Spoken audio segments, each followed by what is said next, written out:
ఆళ్లగడ్డలో TDP బహిరంగ సభకు హాజరైన జనంను చూస్తే తాడపల్లిలో సీఎం జగన్ వణుకుతారని టీడీపీ అధినేత చంద్రబాబు అన్నారు. నంద్యాల జిల్లా ఆళ్లగడ్డలో తెలుగుదేశం పిలుస్తుంది రా కదలిరా సభకు అశేష జన సందోహం హాజరయ్యారు.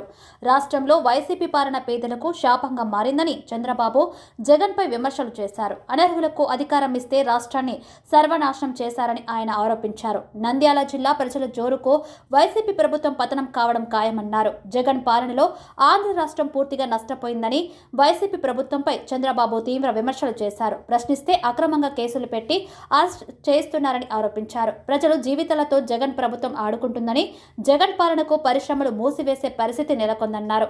జగన్ రాయలసీమ ద్రోహి అని చంద్రబాబు ఆరోపించారు. మన పొలాల్లో జగన్ బొమ్మలేంటి అని చంద్రబాబు ప్రశ్నించారు. ఈ ముఖ్యమంత్రి రంగులు బొమ్మల పిచ్చోడని ఎద్దేవా చేశారు. ప్రజలకు ఏమి చేశారని వైసీపీ యాత్రలు చేపట్టిందని బాబు ప్రశ్నించారు. జగన్ రెడ్డి రాయలసీమ ద్రోహి అని, జగన్ మాటలు విని మరోసారి మోసపోద్దని చంద్రబాబు ప్రజలకు పిలుపునిచ్చారు. ప్రజల జీవితాలతో జగన్ చెలగాటం ఆడుతున్నాడని విమర్శించారు. రాయలసీమకు గోదావరి నీళ్లు తీసుకురావడమే తన కళ, గోదావరి నీళ్లు తెచ్చి రాయలసీమను సస్యశ్యామలం చేస్తానని చంద్రబాబు అన్నారు. జగన్ పాలనలో రాయలసీమకు ఒక్క ప్రాజెక్ట్ అయినా వచ్చిందా అని చంద్రబాబు ప్రశ్నించారు. ప్రాజెక్టులో తాము చేసిన ఖర్చులో 20% కూడా వైసీపీ ఖర్చు చేయలేదని మండిపడ్డారు. ఆంగల్లో ఉన్నప్పుడు తనపై తప్పుడు కేసు పెట్టారని మండిపడ్డారు. నంద్యాల జిల్లా ప్రజల ఉత్సాహం చూస్తుంటే వచ్చే ఎన్నికల్లో వైకాపా పతనం ఖాయమనిపిస్తుందని చంద్రబాబు అన్నారు. ఈ జిల్లాలోని 7 స్థానాల్లో తెదేపా గెలవబోతుందని జోసెం చెప్పారు. 5 ఏళ్ల వైసీపీ పాలనలో యువత నిరుద్యోగుల మారిన విషయాన్ని చంద్రబాబు గుర్తు చేశారు. ఎక్కడ చూసినా విధ్వంసకర పాలనలుందన్నారు. రాష్ట్రానికి మళ్లీ సర్వయుగం కావాలా, రాతియుగం వైపు వెళ్తారా అని ఆయన ప్రజలను ప్రశ్నించారు.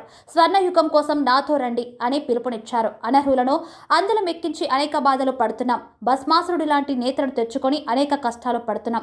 ఒక్క ఛాన్స్ అంటే నమ్మి అందరూ ఓటేశారు. ఒక్కసారి అని కరెంటు తీగలు పట్టుకుంటే షాక్ కొట్టక తప్పదన్నారు. జగన్ కు తెలిసింది రద్దులు, కూల్చివేతలు, దాడులు, కేసులు మాత్రమే చంద్రబాబు ఎద్దేవా చేశారు.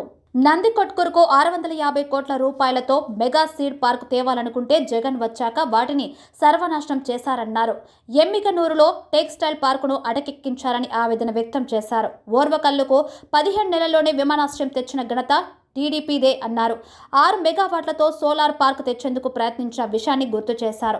రాయలసీమలో అన్ని వనరులు ఉన్నాయి. సీమలో నీటిపారుదల ప్రాజెక్టులు మొదలుపెట్టింది ఎన్టీఆర్ అన్న విషయాన్ని గుర్తు చేశారు. ఇక్కడ నీరు ఉంటే రతనాలు పండుతాయని, స్థానిక వనరులు వాడుకుంటే బయటకు వెళ్లి పనిచేసే అవసరం లేదన్నారు. అవును, టెక్నెల్కు మేమే పూర్తి చేసినట్లు బాబు పేర్కొన్నారు. అధికారంలోకి వచ్చిన ఏడాదిలోగా అలగనూరుకు మరమ్మతులు చేస్తామని చంద్రబాబు ప్రకటించారు. జగన్ వచ్చాక సీమకు ఒక్క ప్రాజెక్ట్ అయినా వచ్చిందా? ప్రాజెక్టులపై మేం ఖర్చు చేసిన దానిలో 20% కూడా జగన్ ఖర్చు చేయలేదు. రాయలసీమ ద్రోహి జగన్ అని ఘాటుగా విమర్శించారు.